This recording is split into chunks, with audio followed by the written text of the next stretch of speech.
politiques ont toujours dit qu'ils voulaient avoir une transformation de fond. Et les différentes lois, voulaient amener des transformations de fond.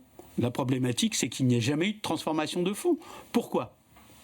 Parce que, simplement, nous avons un centralisme démocratique très hospitalo-centré. Et donc, cela fait que, à un moment, on oublie des acteurs qui sont incontournables, qui voient 80% de la population. Et donc, à un moment, ça ne fonctionne plus. Et donc, on l'a vu dans cette crise. La crise a fait que ça a été... donc, c'est à un moment un peu insoutenable. Et quand on s'aperçoit qu'on a environ 9% de moins de soignants en France qu'en Allemagne, ou dans d'autres pays d'ailleurs de l'OCDE, mais on a 10% de plus d'administratifs. Il va falloir faire un choix. Donc, à un moment, effectivement, nous devons, dire stop. Il nous faut plus de soignants. Le problème de la démographie est un problème qui est prégnant tous les jours, et tout le monde le ressent aujourd'hui, qu'on soit à Paris ou qu'on soit sur le plateau du Larzac. Docteur Cuc, on parle encore beaucoup de centralisme, d'administration, mais l'administration en France, elle date de Philippe le Bel, donc c'est un gros morceau, c'est un gros chantier. Oui, bon, on l'a dit, la démonstration est faite depuis plusieurs années, mais c'est vrai que la crise sanitaire nous révèle encore plus cette administration de la santé défaillante, lourde. Un ancien représentant de l'hospitalisation privée parlait du harcèlement textuel. C'est-à-dire qu'au fond, tous les jours arrivent des textes, etc. Non, nous, on pense qu'aujourd'hui, il faut transformer complètement le système, et en particulier avec un changement de la gouvernance, parce que c'est au fond ça qui pose problème. Et donc, donc on est... Notre union syndicale a comme ambition, c'est ambitieux, mais c'est nécessaire de participer de façon importante à cette transformation. C'est un gros chantier, docteur de Rochambeau, changer la gouvernance. Oui, ça s'apparente un peu à un jeu de quilles. Oui. Parce que ce qui est prévu, si on lit bien les textes, c'est de recentrer l'hôpital sur ses missions, l'hôpital public. Donc, essayer de transformer l'hôpital, l'essentiel des textes, c'est ça. Et puis, on a dit, la médecine de ville, il faut leur apprendre à se coordonner au cœur des territoires. Ça reste deux mondes comme ceci. Mais cette transformation au cœur des territoires est centrée sur le premier recours.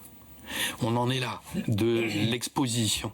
Et les spécialistes médicaux de ville, les spécialistes d'établissements privés qui soignent 80% des patientes, qui opèrent la moitié des patients en France, il n'en est pas question. On laisse les médecins des établissements à exercer leurs activités dans des établissements de santé qui, eux, négocient directement avec le gouvernement. Nous, on n'en a pas du tout la voix au chapitre. Et sur les territoires, quand on arrive à s'entendre, et je vais vous donner un exemple que vous comprendrez bien, qui concerne la gynécologie obstétrique, avec Madame Buzyn, il y a eu une tentative d'assurer un bon équilibre entre la sécurité et la proximité des maternités de la population. C'est un deal très très important, sauf que ça fait 20 ans qu'on supprime des gynécologues, donc on commence à avoir un problème. On n'a pas assez de pédiatres, c'est toujours un problème, mais non. On veut maintenir, les mères veulent maintenir leur petite maternité. On n'a plus assez de médecins, ni de sages-femmes, ni donc accoucheurs ou pédiatres et anesthésistes à mettre dans ces maternités. Donc territorialement, on essaye de gérer au mieux. Ça marche plutôt bien. Et un exemple en Bretagne a été établi que localement il fallait fermer une maternité, mais cette maternité était très mal placée parce que c'était une maternité sur une côte du nord de la Bretagne où des appuis politiques étaient très très importants. Et on n'a pas pu fermer cette maternité alors qu'elle tourne sans aucune sécurité parce que au dernier moment l'administration centrale à l'inverse de l'administration territoriale, a dit on ne fermera pas. Dans ce secteur, il est arrivé des catastrophes avec mort maternelle à l'appui. Et maintenant, personne n'est responsable. Alors que c'était annoncé territorialement, on le savait. Donc là, on n'a pas tenu compte des avis des médecins de territoire.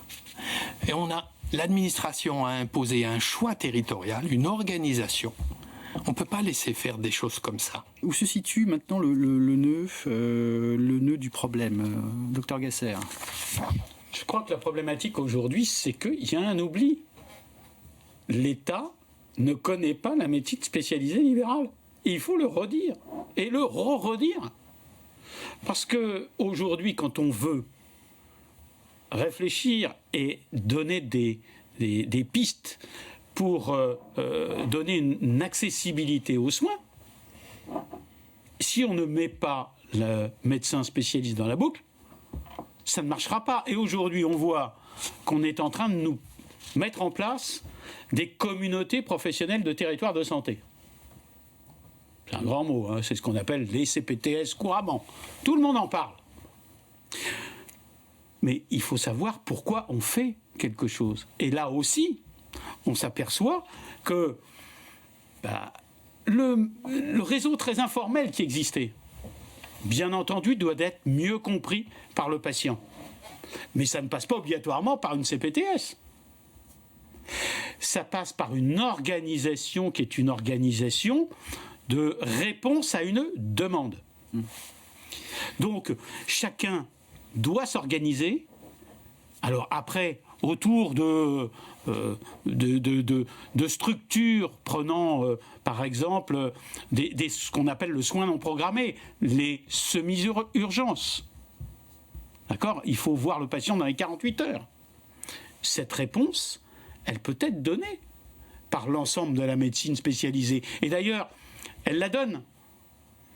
Mais aujourd'hui, il faut passer obligatoirement par une filière qui se définit comme étant la CPTS. Pas de CPTS, point de salut. Docteur Cuc, on peut agir au niveau des URPS? Bien sûr. Comment?